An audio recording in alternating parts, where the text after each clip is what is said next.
कैकेयी अनुताप अध्याय के अंतर्गत गतांक से आगे पढ़ेंगे। अगला अवतरण है 7वां अवतरण। चित्रकूट की सभा में कैकेयी अपने मन के उद्गार और पश्चाताप को व्यक्त करते हुए आगे क्या कहती है। पर था क्या केवल ज्वलित भाव ही मन में, क्या शेष बचा था कुछ न और इस जन्म में, कुछ मूल्य नहीं वात्सल्य मात्र क्या तेरा, पर आज अन्य सा हुआ वत्स भी मेरा। इससे पहले कि अवतरण में कैकेयी कहती है कि जो मंत्रादासी है वो भला मेरा क्या बिगाड़ सकती थी, मेरा मन ही कमज़ोर था और मेरे मन के अंदर ये ज्वलित भाव थे, ये मुझे धैर्यहीन और भाग्यहीन करने पर तुले हुए थे। आगे कैकेयी कहती है, पर था क्या केवल ज्वलित भाव ही मन में। कैकेयी कहती है क्या केवल मेरे मन के अंदर ये ज्वलित भाव थे, उसी कारण ये सब कुछ हुआ।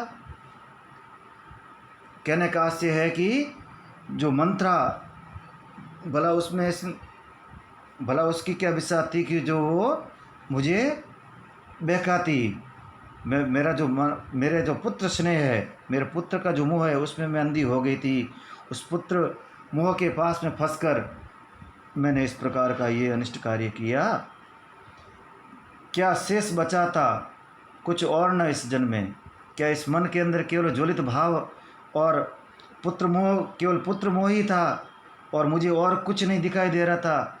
और पुत्र मोह में फंसी हुई मैं, इस प्रकार अनिष्टकारी विचार मेरे मन में आते ही गए।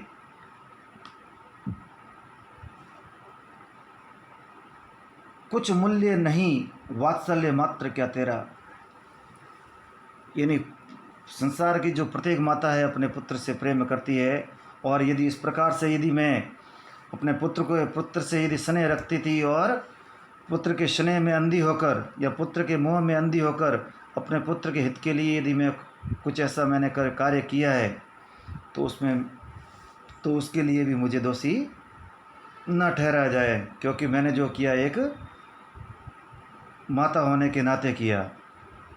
क्या उस माता के मन में जो वात्सल्य था उसका कुछ भी महत्व नहीं है, पर आज अन्य सा हुआ वत्स भी मेरा। जिस पुत्र स्नेह के वश में होकर, जिस पुत्र के वात्सल्य के मोह में बंधकर मैंने जो ये अनिष्टकारी विचार मेरे मन में आए और ये अनिष्ट कार्य हुआ कि मैं अपने पुत्र को युवराज बनाने का जो मोह था मेरे मन के अंदर प्रबल था। यदि कोई माँ अपनी संतान को चाहती है तो उसके लिए उसको दोषी न ठहराया जाए। फिर आगे कहती, पर आज अन्य सा हुआ वत्स भी मेरा। लेकिन इतना होने के बावजूद जिस पुत्र के लिए मैंने इतना किया वह पुत्र भी मेरा नहीं रहा। अर्थात जिस पुत्र के लिए मैंने ये सब कार्य किया वह पुत्र भी अब मुझसे दूर हो गया है। ये मेरे लिए दुर्भाग्य, ये मेरा दुर्भाग्य है। मेरे दुर्भाग्य पर तरस खाओ। जिस पुत्र के लिए मैंने इतना अपवाद मोल लिया वह पुत्र भी मुझसे दूर हो गया। इस प्रकार जो कैकेयी है राम से अनुनय विनय करती है, तो इस प्रकार एक आहत जो मातृत्व है उसकी जो करुण जो अभिव्यंजना है यहाँ पर दिखाई गई, बड़ी द्रष्टव्य है। अगला अवतरण देखते हैं। ये जो अवतरण है परीक्षा की दृष्टि से बड़ा ही महत्वपूर्ण है, और जो कैकेयी अनुताप जो कविता से या अध्याय जिसे कह सकते हैं, सर कह सकते हैं, उसकी महत्वपूर्ण पंक्तियों में से एक है। और जहाँ कहीं भी कैकेयी अनुताप की पंक्तियों में कैकेयी से संबंधित कोई उद्गार इत्यादि आता है तो ये जो काव्यांश अपन पढ़ने जा रहे हैं उसको प्राय उद्धृत किया जाता है। इस कारण ये परीक्षा की दृष्टि से महत्वपूर्ण है और भाषा भी बहुत ही सरल है। थूके मुझ पर त्रैलोक्य भले ही थूके, जो कोई जो कह सके कहे क्यों चूके। छीने न मातृपद किंतु भरत का मुझसे, हे राम दुहाई करूं और क्या तुझसे। कहते कहते आते थे यही अभी नरदेही, माता न कुमाता पुत्र कुपुत्र भले ही। अब कहे सभी यह हाय विरुद्ध विधाता, है पुत्र पुत्र ही रहे कुमाता माता।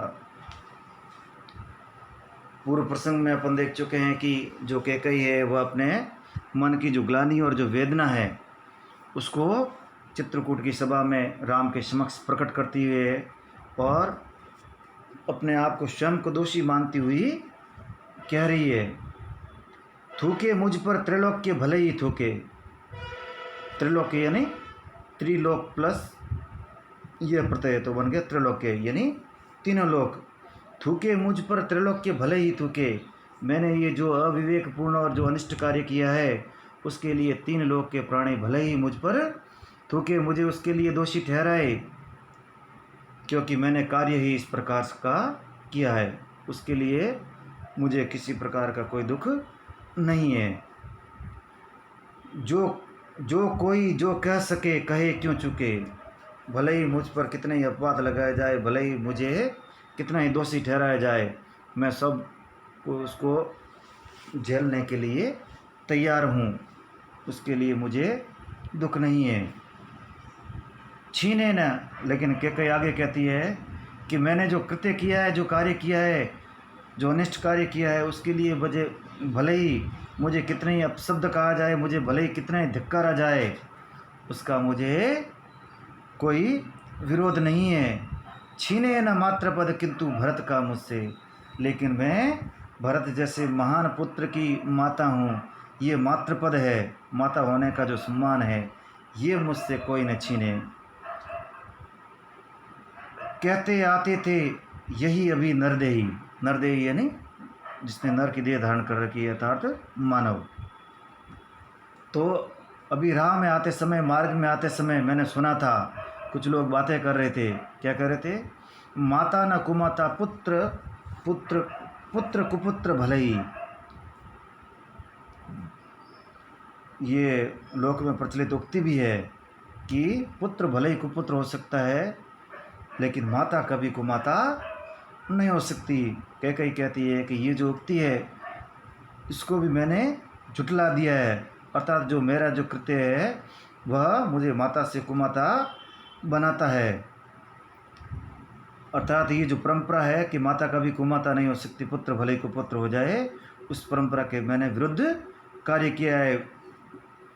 अब कहे सभी हाय विरुद्ध विधाता, है पुत्र पुत्र ही रहे कुमाता माता। परंतु ये बड़े दुख की बात है कि जो मेरा जो आचरण है, माता कभी कुमाता नहीं हो सकती, इस कथन के विरुद्ध है। इसलिए अब लोग ऐसा कहे कि माता चाहे कुमाता हो जाए परंतु पुत्र तो पुत्र ही है, अर्थात पुत्र का जो आदर्श चरित्र है उसे सुपुत्र के रूप में प्रतिष्ठित करता है। और भरत का जो अपने भाई के प्रति जो भातृत्व जो प्रेम है वह उसे एक उदात्त पद पर प्रतिष्ठित करता है, एक सुपुत्र के रूप में प्रतिष्ठित करता है।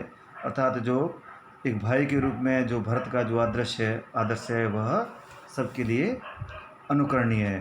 तो यहाँ पर जो कैकेयी की जो ग्लानि और जो पश्चाताप है उसका ही बड़ा मार्मिक चित्रण यहाँ पर किया गया है। और जो कवि का, मैं बार बार इस बात पर जोर दे के कह रहा हूँ कि जो कवि का जो प्रयास है वो जो कैकेयी के जो चरित्र है उसमें जो सुधार, एक तरह से उसको जो प्रतिष्ठित करना है, वह उसकी जो चेष्टा है वह प्रशंसा की योग्य है। धन्यवाद।